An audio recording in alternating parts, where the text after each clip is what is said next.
Asante Mheshimiwa Naibu Spika kwa kunipa nafasi pia niweze kuchangia katika wizara yetu hii muhimu ya Katiba na Sheria. Mheshimiwa Naibu Spika, pia kabla sijachangia mengine ambayo ninawiwa sana, niendelee tu kuipongeza wizara kwa jitihada inayofanya kuhakikisha wananchi wanahudumiwa vizuri, lakini pia mwanasheria wetu mkuu pia nimpongeze kwa sababu wamekuwa wakiendelea kufanya kazi nzuri. Lakini kwa namna ya tofauti kabisa nimpongeze Dr. Samia Suluhu, mama yetu kipenzi, kwa namna ambavyo ameweza kuanzisha kampeni mbalimbali za utoaji wa huduma za haki kwa jamii.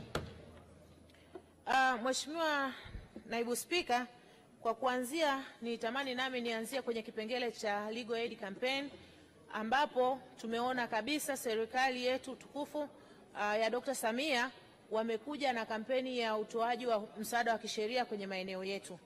Tunafahamu kabisa kwamba wananchi wengi wana changamoto ya upataji wa haki.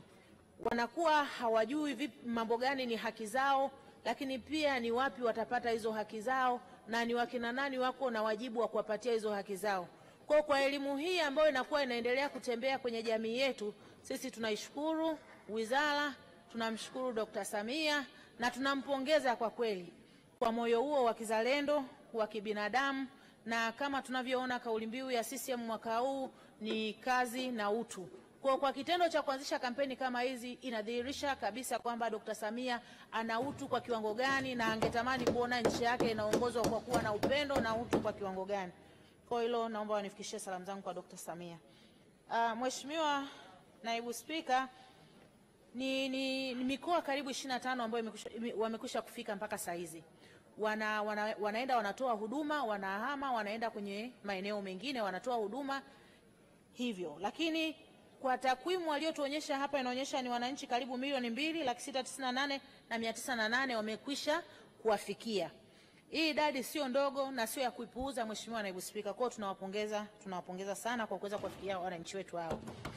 Ombi langu katika hili Mheshimiwa Naibu Spika ni kwamba wakati wa utekelezaji wa zoezi hili tulikuwa tunaona kuna baadhi ya changamoto ambazo zinajitokeza. Mfano, ushirikishaji kwa baadhi ya viongozi wa serikali na chama ulikuwa mdogo na vyama vya kisiasa ulikuwa ni mdogo. Kwa hiyo ninatamani sasa wanapokuwa wanaendelea na zoezi hili, kwa sababu naamini wamepita, wataendelea kupita, wataendelea na kupita. Wanapokuwa wanafanya mazoezi haya viongozi wa kisiasa kama wabunge, madiwani, pia wahamasishwe wawe sehemu ya kushiriki hizo kampeni zinazokuwa zinaendelea. Mimi nashukuru Mungu kwenye mkoa wangu wa Songwe nadhani nilikuwa ni mbunge pekee niliyeshiriki siku ile. Lakini sio kwamba barua zikutolewa kwa wabunge na huenda wakati mwingine hiki kitu kwa wabunge unakuta hakifahamiki kwa uzuri. Kwa hiyo nao inakuwa ni changamoto. Lakini katika ile zoezi sikuwaona madiwani mkoa ule wakishirikishwa wote. Kwa hili nalo niliona kwamba kuna gap la ushirikishaji wa madiwani kwenye utekelezaji wa zoezi hili. Nilizani maybe wanapoenda kwenye wilaya watawashirikisha wale madiwani. Lakini bado nilivyofuatilia niligundua kwamba kwenye ngazi ya wilaya na zile kata walizoenda madiwani hawakushiriki zoezi hili kikamilifu. Na tunajua madiwani ndio watu wanaoishi na wananchi, madiwani ndio watu wanashinda na wananchi kila siku, ambao wanaweza at least hata kuwafafanulia wananchi kwa habari ya mambo haya ambayo yanakuwa nafundishwa. Uwezi ukasema unamfundisha mwananchi kwa habari ya haki wakati kiongozi wake anakuwa hafahamu hiyo haki inapatikanaje na inatolewa na nani na ni wakati gani anaweza kaipata.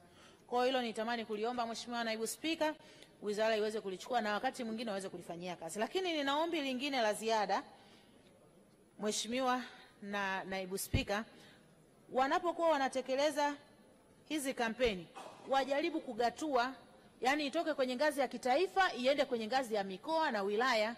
Hauwezi ukaniambia kwamba kampeni hiyo inafanyika kwa rotation wakati hili ni zoezi endelevu. Upotevu wa haki za watu ni tendo endelevu. Mtu atakosa leo haki yake, lakini unakuta hata wanaopoteza haki wakati huo unakuta elimu hiyo ilikuwa inatolewa, wengine hawakuwa na access ya hiyo elimu. Kwa hiyo mimi natamani ili zoezi la elimu au hii Legal Aid Campaign ishushwe kwenye ngazi ya wilaya na tena itengewe bajeti ya kutosha ambayo itawawezesha wale watu wa huduma hizo kwa wananchi waweze kupata haki zao. Na tunafahamu kabisa wahanga wa haki hizi ni wanawake na watoto na yale makundi maalum ambayo yako katika hali hatarishi ya kunyanyasika au kufanyiwa ndivyo sivyo, Mheshimiwa Spika. Na tunafahamu kabisa wanawake wengi wanadhulumiwa mali, tunafahamu. Lakini tunafahamu wanawake wengi wanafanyiwa vitendo vya ukatili, na hata sehemu ambayo wana haki na hilo jambo wanafanyiwa vitendo vya ukatili. Lakini pia tunafahamu watoto wetu wanafanyiwa matendo ya ukatili mengi.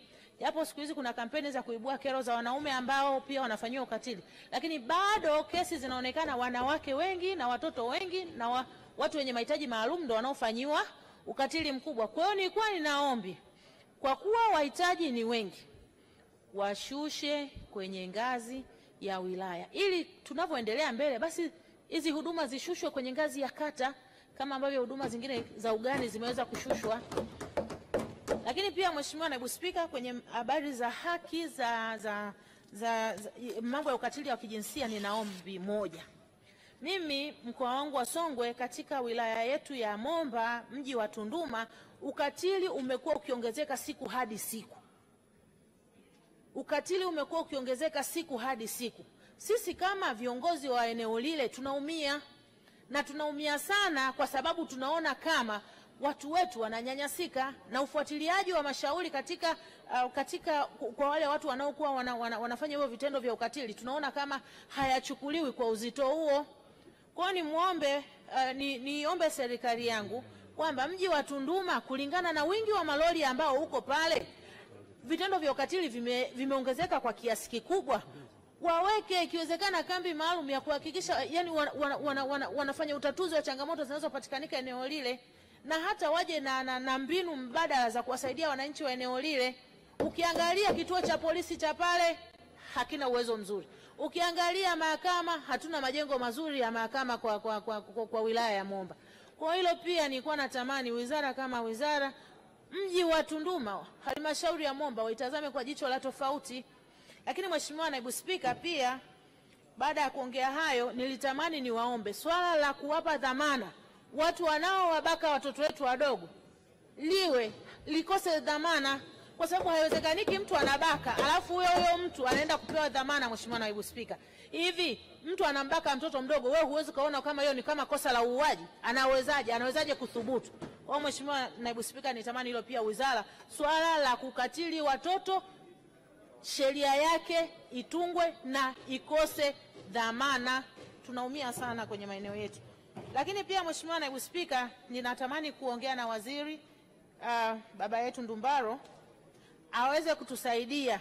Aliniahidi wilaya ya Ileje kutupatia mahakama 2, na jana nimemuuliza swali la msingi kuhusiana na mahakama ya wilaya ya Ileje inaendeleaje, hatua za ujenzi wa mahakama ya wilaya ya Ileje inaendeleaje. Lakini ukweli ni kwamba wilaya ya Ileje hata ujenzi haujaanza.